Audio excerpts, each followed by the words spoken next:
Pop Culture Pastor.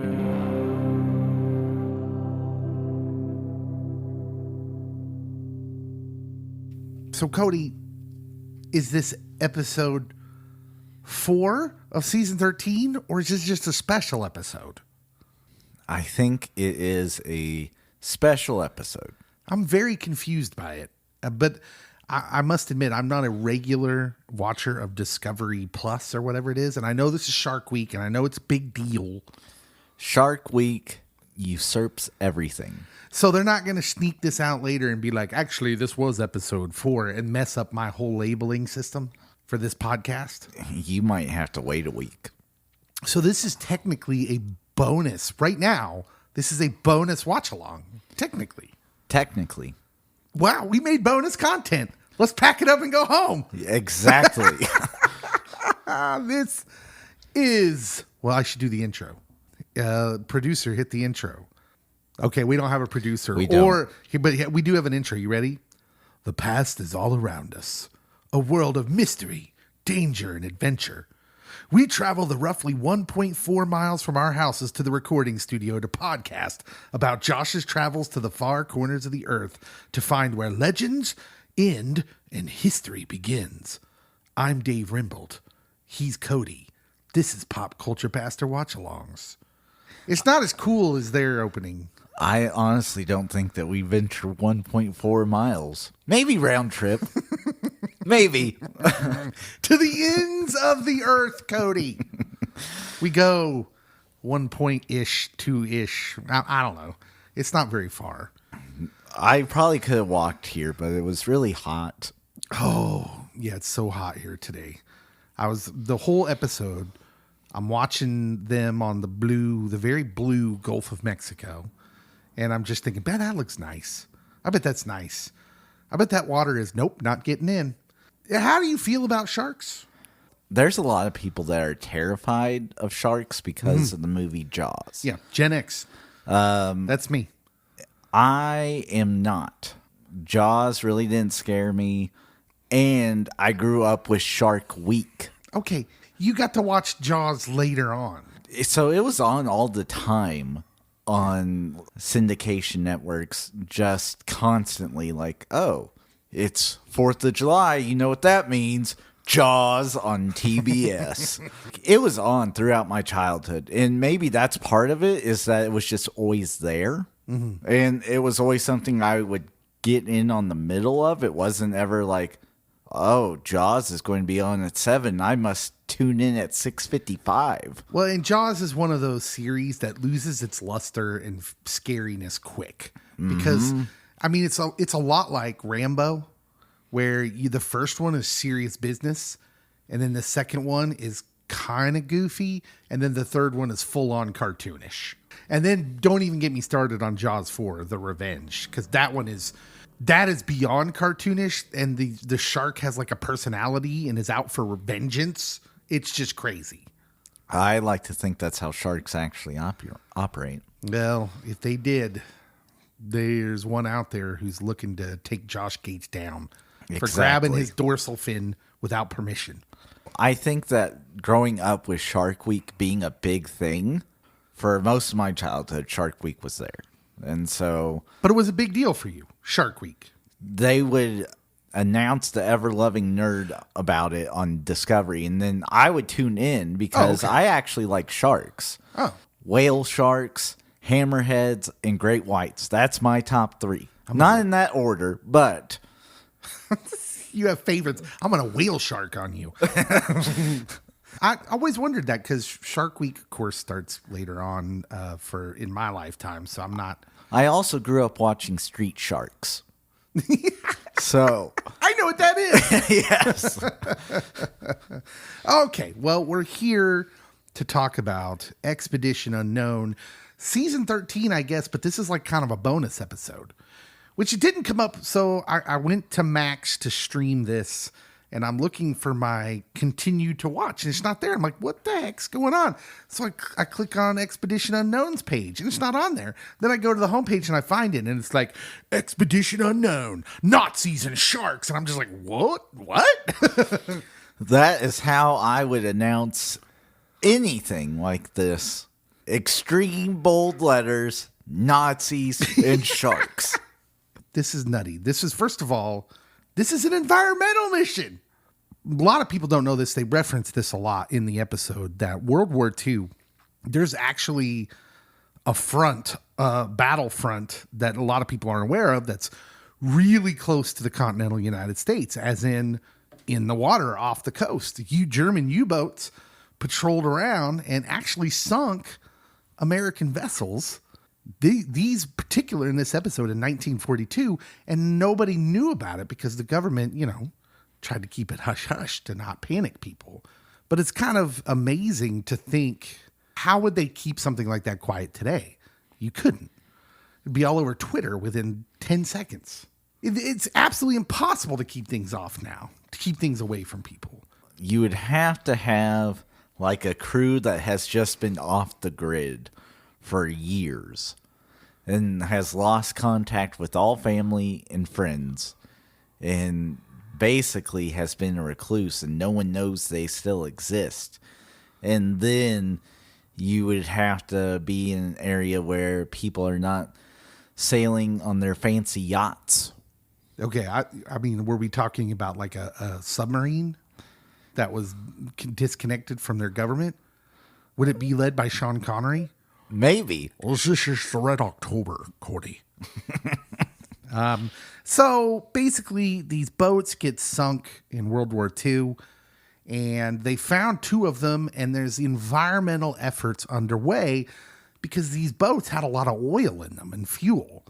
And so if something happens to them, it's going to leak all this oil into the Gulf and damage because these wrecks, they turn into basically artificial coral reefs. Yes, they do. And they have a lot of life around them, which is kind of cool. They mentioned that in the episode, how from death springs life. Mm-hmm. And that's a pretty neat deal.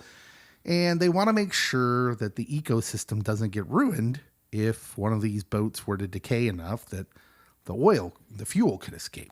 Thankfully, it's not nuclear powered. There's not much lead up to this. They just start, he just hits the ground running and we're going. Well, that's what you do when it is a Shark Week special. That's right. You just dive straight in. It's an environmental mission to save sharks. I'll pass. Nah, I'm okay. Environmental mission to save sharks, locate history, and take some cool underwater photos of sharks. I do like the history part, but with the sharks, I'm like, let them die, let them die, let them. I'm not a fan of sharks. Nope. No, thank you. You save all the sharks like you save all the whales, Dave. Josh Gates is a much more courageous man than me. Within less than a handful of episodes, he's done 2 things now that I just would not do. The underground tunnels with the water, no. And the diving into the sharks. You also were not a fan of the jackhammering in the cave. Yeah, no. It's like 2.5. I'd have been very, very shaky on that one. You got me for 2. I can go into the tunnels and I can go in the cave and jackhammer in the cave. But you're not doing the sharks. Not because of the sharks. I'm not the world's greatest swimmer. I can swim, but the ocean is big. At least it looked semi-calm. Yes. Oftentimes, when they're doing these underwater dives, it's so much sediment in the water and you can't see anything. And I'm like, why did you even take a camera down there, guys? This is a waste of time and resources. They're down in the murk. Exactly. So Josh goes to meet eminent shark behaviorist. Come on, man. That's made up, right? That can't be real. That's someone's job. Someone has to have that job. Eminent shark behaviorist Dr. Tristan Gutridge, which these sharks want to gut rip. Know what I'm saying? Bazang. So they go to Key West. Josh goes to Key West. You ever notice Josh goes to awesome places with many opportunities for adult leisure time? Yes. I'm pretty sure he has the best job in the world, Cody. It's a top 3. I mean, he gets to have these adventures, and then he's always someplace where he can go out and enjoy, other humanity and nightlife and whatever. Is he married or is he single? I think he's married. Okay. It's not a highly publicized thing, his personal life. So you just he never talks about it. I feel there was an episode he talked about having a son. Oh, awesome. What is it like if Josh Gates is your dad? That's a question. Ask him on Twitter. That's the closest anyone will ever be to having Indiana Jones as their dad. I mean, minus Shia LaBeouf. From a movie that shall not be mentioned. All right, anyways, he goes to meet this shark behaviorist, and Dr. Gutrip tells Josh that he's going to be around more sharks than all of his other dives combined. It's sharky out there, folks. It is. Jaws scares people because of the sharks attacking, but evidently in the past handful of years, there have been more shark attacks as global warming / food resources have dwindled a little bit. They've been coming more into the shallows. Oh. And so that's a thing that's been on the rise a little bit. I don't know if it's still like alarming, but you should be cautious. Yeah. By the way, when we say global warming, we're not necessarily giving it some sort of political opinion. Just that the Earth, record-wise, is technically getting warmer. It is. In the last, I don't know, 20 years or so. That could just be the Earth's ecosystem changing over time. Like it does. It just kind of changes sometimes. Or it could be that something's causing it. We're not here to say which one. Yes. I'm just using the terminology that is thrown out by the experts. Yes. Things seem to be getting warmer. Sharks getting hungrier. So then they meet with Dr. Corey Malcolm, the lead historian at the Florida Keys History Center, an expert on World War II activity in the area. That was a job I didn't know existed either. And I think the biggest surprise for normies of this episode, or I say normies, people who aren't history buffs, right? Because there are probably a lot of history buffs that watch this show, but this podcast is for everybody. Mm-hmm. And I think probably the biggest surprise for normies was just how much more involved the mainland of the U.S. was involved in World War II, or almost involved. You stay away from Kansas, buddies. But do you know Germany reaches out to Mexico? This is during World War I, I think. Germany reaches out to Mexico and tells Mexico if they invade the United States from the south, that when that alliance won, they promised Mexico, like Texas and New Mexico. But there's a lot of things in history that, maybe you didn't know. That's why history, you should study history. It's cool. You've learned a lot of stuff. And so Josh asked the question that everybody, all the normies are thinking, why didn't I learn about this in school? And they said, what we already said. Honestly, people didn't know about it back then. The attacks were hushed up by the government at the time to prevent panic. And on May 4th, 1942, German U-boats sank these American ships in the Gulf. That's just wild. 6,000 lives lost in total from U-boat attacks near the American mainland. More than Pearl Harbor, as noted by the episode. Which that fact was the mind-blowing thing to me. Pearl Harbor is a big deal. When I first started going to church, there was a guy in my church who had fought in World War II. And you mentioned, is it December 7th? Yeah. You mentioned that date, and he would have triggered flashbacks. Oh, my. And so, that's a huge deal within American history. And the amount of men and women that were lost during that. But with this being far greater numbers, I don't know how you explain away 6,000 people missing. Yeah. That's mind-boggling to me. He might be able to hide it for a little bit, but 6,000? Well, yeah, the families of these service people that lose their lives in this, are they sworn to secrecy somehow? You'd think it would have just come out eventually. Mm-hmm. But, most people don't know. So they get all this data together. They're using the data that the Americans have. They're even, accessing Nazi records to try and piece this all together. And you see they're kind of collecting the data on the screen. And so they have this huge problem because it's a huge search area. They've got 250,000 gallons of fuel on board and a story that demands to be remembered. This is what they say. And all I could think of was like the Blues Brothers here as they're listing all this stuff. We're on a mission from God. And so basically, the sharks there in this kind of remote area haven't seen humans and could attack at any time from any angle and might be more inclined to do so. Which again, no, I'll pass. I'll wait up here for you guys. Oftentimes, when sharks attack, they confuse humans or their scuba gear for other marine life. Mm-hmm.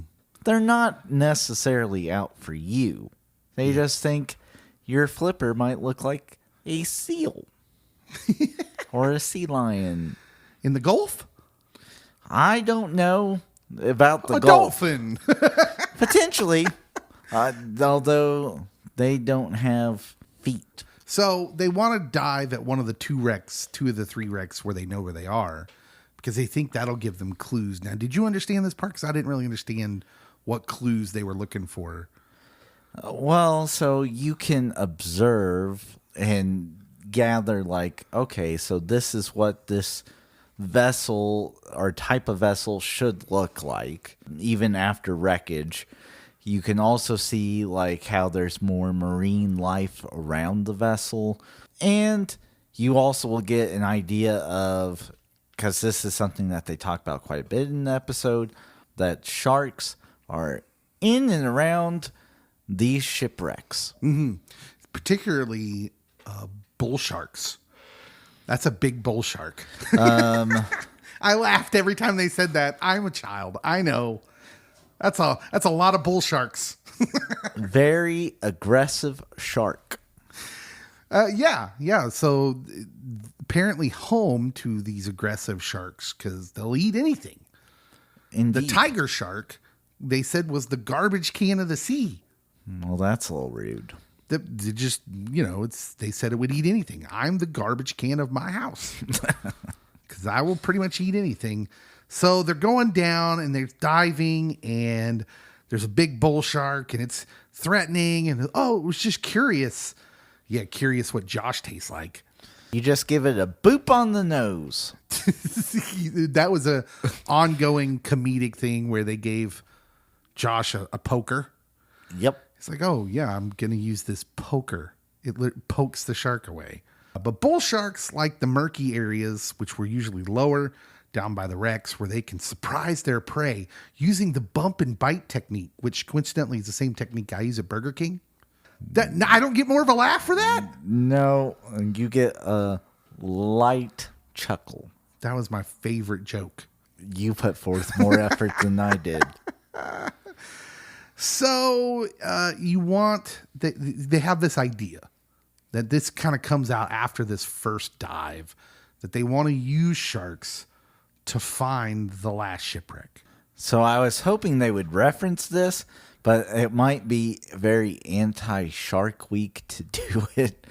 But when the submersible vehicle that was going down towards the Titanic collapsed in on itself or imploded, there actually was a lot of sharks in that area immediately after.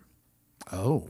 Because their sensory functions and features and also blood in the water. And so there was a massive gathering of already tagged sharks to that area. And so it made perfect sense as soon as they suggested this. Like, especially if there's other marine life that is going to these wreckages and setting up shop there, that like, if this is a new habitat, especially with it being an artificial coral reef now, yeah, it makes sense that there would be more sharks in this particular area than other parts of the open sea. Yeah, it makes tons of sense. And as soon as they suggested it, I'm like, oh yeah, they didn't have to spell it out for me to understand what was going on. I'm like, okay, they're going to put the camera on the one shark, which seems semi-logical. You're going to hope that it goes to, it's more random because it could just go anywhere, but you're going to hope that it goes to one place. The thing that was really cool was the acoustic scanner, they called it, where they just kind of plot the path of where the shark goes. And sure enough, that shark goes and starts circling around this area that they didn't know, that they'd had no record of anything being there. So they figure, oh, well, it's probably found a wreck. And there's, of course, an ecosystem there, which means a lot of things for him to eat. And he's hanging out there. And so that was cool. Sharks can detect magnetic and electric fields. Yes. Just in case you needed any more nightmare fuel. If you are a fan of Shark Week, you already knew this. Okay, I did not know that. You need to be watching more Shark Week, Dave. Conquer your fears of the sharks by immersing yourself in sharks while in the safety of your home. So they slap these trackers on the sharks in the hopes that they will lead them to this last unfound wreck. And then right in the middle of this, did we just meet Brian the cameraman? That was wild. He talked to the cameraman, whose name is Brian. Have we met him before? Not this season, but previous seasons, he talks to random members of the crew. Okay. Well, this was Brian the cameraman. And Brian had like his wet gear on. And I'm thinking like, poor Brian's just got to go on all these ventures. Doesn't even get recognized for it. But here he gets a shout out. Hi, Brian. What's up, Brian? I wonder if this is this a good job? I'm sure he has insurance. I'm sure it's a fun job. So they go to this. Well, they go to this area. They're throwing the fish in the water, and they cause like a feeding frenzy of silky sharks on the surface that most definitely will haunt me tonight. Like that was what the water's just churning. I've seen it with catfish. Well, I'm not swimming with them either. So I'm not going to catch you going noodling. Don't some catfish have teeth? Isn't that a thing? I don't think so. Are you sure about that? I thought I read that sometime. Well, you might have. I don't know. I just know the catfish around here don't. And then they're trying to hook the shark to get it on its dorsal fin, the camera. Right? Then this whole sequence was breathtaking and I couldn't take my eyes off the screen because I just thought for sure Josh was going to lose his hand. That wasn't going to happen on this one. I think about all the times I'm messing with my cat and he surprises me and gets me. Except for this time, it's like the same thing, except this time it's a shark. Like one false move and Josh can have a hook for a hand. Well, cats are pure evil, Dave. Where sharks are not. They're just... That's debatable. I don't know. I think sharks might be more evil than cats. They're just a little curious from time to time. So they hook a shark, but then the shark bites through the hook, which results in my favorite non-Josh quote of the episode. You ready for this? Yes.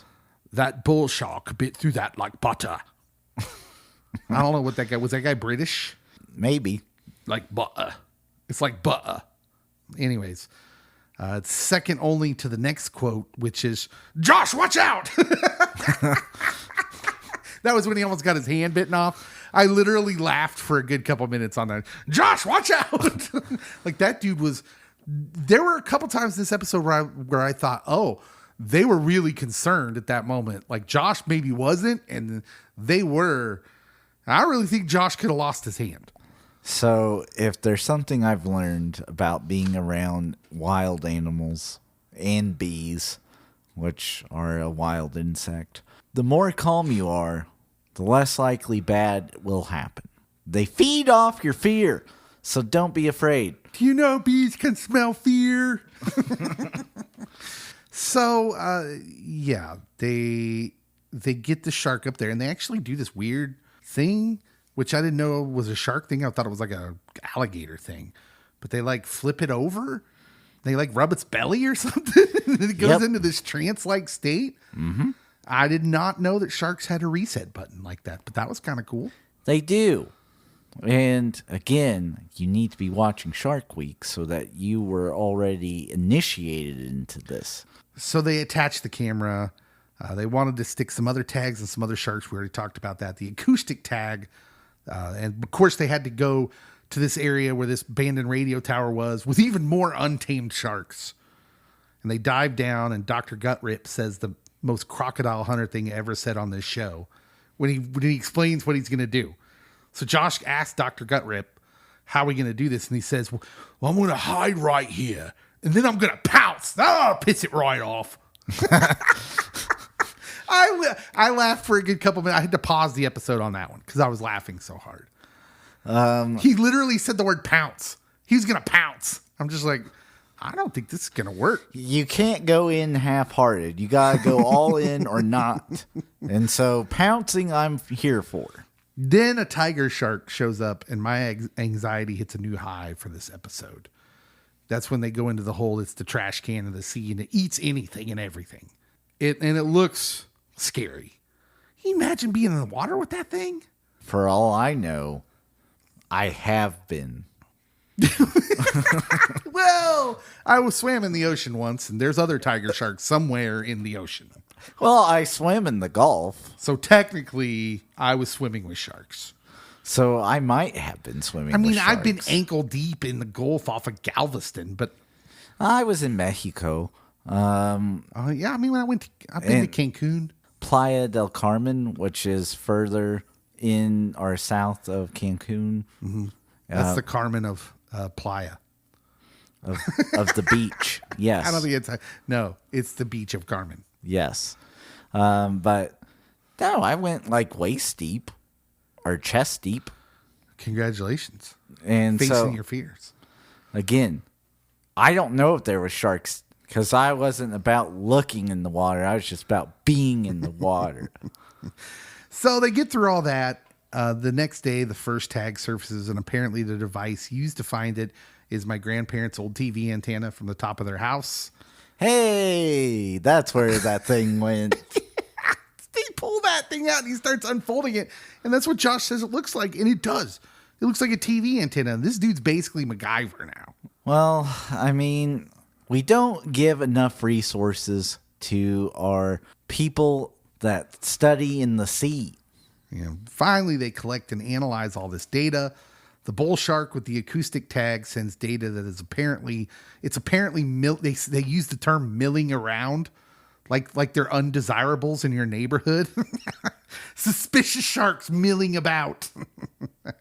One of the cameras tagged a piece of a ship that the other data pointed to the same area where the shark was milling about. So they analyzed the camera data and the acoustic tracker, and they find that in the same area where the shark was milling about, they've got video of the camera shark passing something that looks like a ship. So they're going to go down there. And they find a wreck. Spoilers, they find a wreck. They do. It's got a hole in the side. Is this the Norlinda? Spoiler, it's not. So I feel this is a common theme within Expedition Unknown. And so when you ask me, do they ever find anything? I told you. They find things. It's just not the thing that they're usually looking for. Because there's an episode where they're looking for a lost plane in one of the lakes, Great Lakes, and they find another plane in the middle of the Great Lake, and it's not the one that they're looking for, and they find shipwrecks, and oh, nope, it's still not that plane. So they find a ton of stuff. It's just, is it the stuff that we're looking for? There's tons of wrecks in the Great Lakes. I was not aware there were a lot of wrecks in the Gulf or the Caribbean area, wherever you want to call it. But now I think if I just dove at any part of the ocean, I'd probably find the wreck. That's how I feel like it is now. Probably because I've watched this show too much. But halfway through them exploring the boat, I thought, they're really going to do it. They found the Norlindo. And this is actually going to be a real constructive, net positive thing for the show because it's of course, an environmental save. Yes. But as it turns out, it's probably not the Norlindo. Then they all talk about it. They all have a really fun discussion about the find while treading water together. Like they're all gathered together, treading water like a little shark golden corral. And I'm just like, hey, fellas, you want to get on the boat and talk about this? Or are you going to just keep treading water there? Wait for one of those bull sharks to eat you. You just tread water. Enjoy the waves. No, sir. No, sir. So, I mean, overall, it's a fun episode. It was heavy on the sharks, which I would expect for it being a shark. It's kind of a Shark Week tie-in. It was a crossover episode. Yeah, so it's a little bit of history, a whole lot of sharks, and it was a fun diversion. But I'm ready to go back to our normal archaeological episodes. Yeah, since there wasn't like a hunt for treasure or better understanding of what happened in this historical event, it was more of, hey, this historical event happened, and now it's going to kill all the animal life in the ocean. That's bad. That's bad. And there's not enough Dawn dish soap to save them all. Yeah, there's so much, usually whatever situation he's in makes me feel like as a viewer that I could go stumble across history. This episode, like, no, I could not stumble across this because I would not be in the ocean doing dives. I want to, but then again, it just feels like a lot of work. What's your favorite Josh quotes from the episode? I honestly don't know if I have any Josh quotes because you mentioned a couple non-Josh quotes, and those did stick out to me where, like, I know that there was some references to, like, Jaws and other things, but I was like, it's not tickling my fancy this time. He dropped, just about through the entire episode, he dropped a lot of Jaws references. The ones I wrote down here, put down in my notes. Dr. Tristan thinks he knows some witnesses that have seen the Norlindo. That's the good news. The bad news is they're sharks. We need a smaller boat, I guess. What is it's the line that stood out. To catch a shark, and this doesn't seem right, we're going to need a smaller boat? And then he also says when they tell him the sharks are, you're relying on the shark's good nature. As he said, sharks famous for their good nature. Very. Which, is also kind of funny because most of us born at a certain age that grew up with Jaws are deathly afraid of sharks. And people do die from shark attacks. They do. And there's been a few major shark attacks already this summer. I will say, though, I think that Discovery Channel's Shark Week has done its job in calming the waters a little bit with the general public on, like, sharks are the boogeyman. That they're just going to get you every time you step foot in the ocean. Yeah. Yeah. Someone saw a mountain lion near our town here in the last couple of days. Yeah. So even in Kansas, there's been mountain lion attacks. You get eaten by a mountain lion. I'm not afraid of the sharks or the mountain lions. It's not exactly Australia, but it could be dangerous. All right. What did you think of the episode? I think we kind of enjoyed it as something different, but maybe we're ready for normal Josh adventures next week. I'm ready to find the Holy Grail. Let's hit it, Josh. Give us a call. We're ready to go find the Holy Grail. Well, we'll see you next week.